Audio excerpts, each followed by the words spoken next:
मुझे कहूली जे proper pruning कले गचर सेप केमती आसो एटा देखो प्रॉपर प्रूनिंग है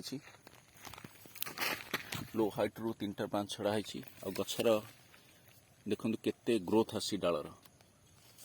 छोट हाइट रे मैंने कैनोपी खोलिले आ गोटे गछ देखिए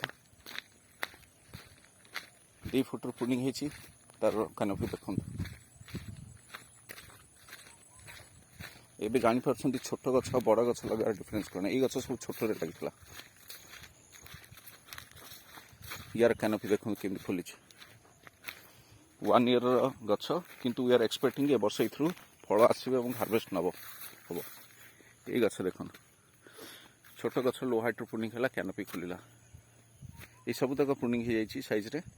एट ए टाइम सब लगी ऑलमोस्ट 10 मंथ्स हो गलानी गछ को आर वर्ष सेप्टेम्बर प्रोजेक्ट आरंभ होता सब कैनोपी खोलीगला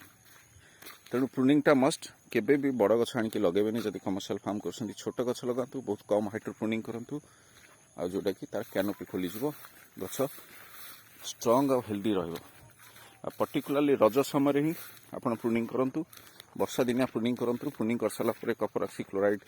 सीओसी लेप दियंतु जहा फल फंगस अटैक हेबनी गछर इंजुरीटा इमिडिएटली हिल हो देखो canopy so pruning is the must.